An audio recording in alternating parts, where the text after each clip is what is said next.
Practice 8H. This is pages 14 through 16 in the Unit 8 packet for polynomials.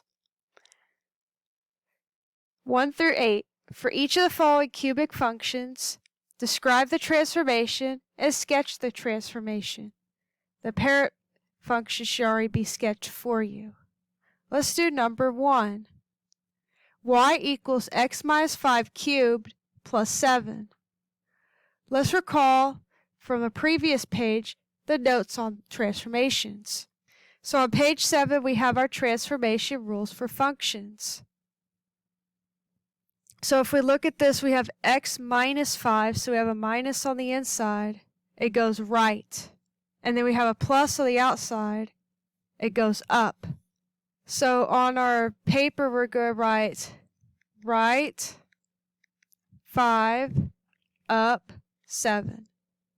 So from the origin we're going to go right 5 and then up 7. 1, 2, 3, 4, 5, 6, 7.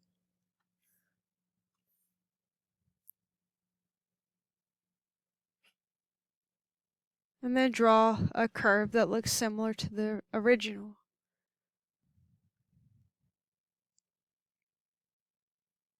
Alright, let's look at number 5.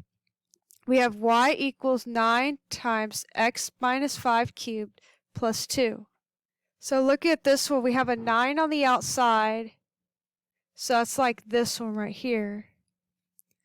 And 9 is bigger than 1, so that's going to be a vertical stretch.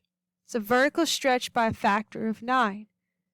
We have a minus on the inside, so it goes right. We have a plus on the outside, so it goes up.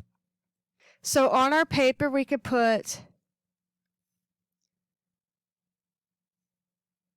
vertical stretch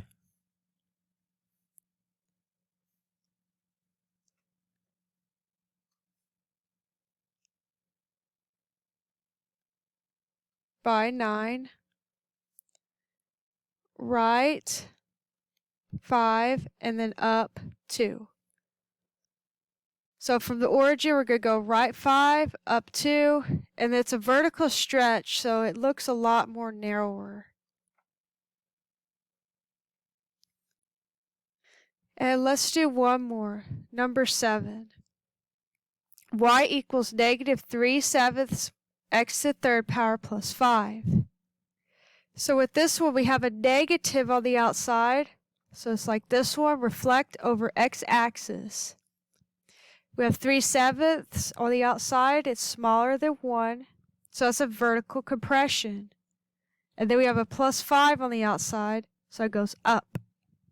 So on our paper, let's go ahead and write those out. So we'll put reflection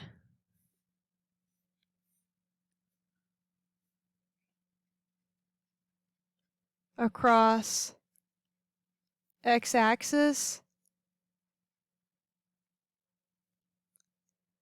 V compression by 3/7, and then up 5. So from the origin, we're going to go up 5.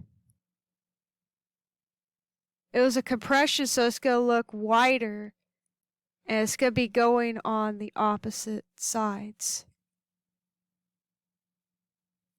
Okay, try the rest of these questions on your own on this page. And then on page 16, be sure to do your Unit 8 reflection. Summarize what you've learned. What questions do you still have? Remember, if you have some questions, send them to me, I'll remind. How are you studying in class?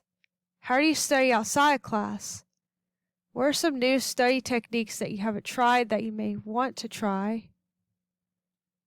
Have you been studying enough outside of class? If not, make a plan to be able to do this. And what's your goals for the next unit? And how could the next unit be even better? What would you like to see added or changed?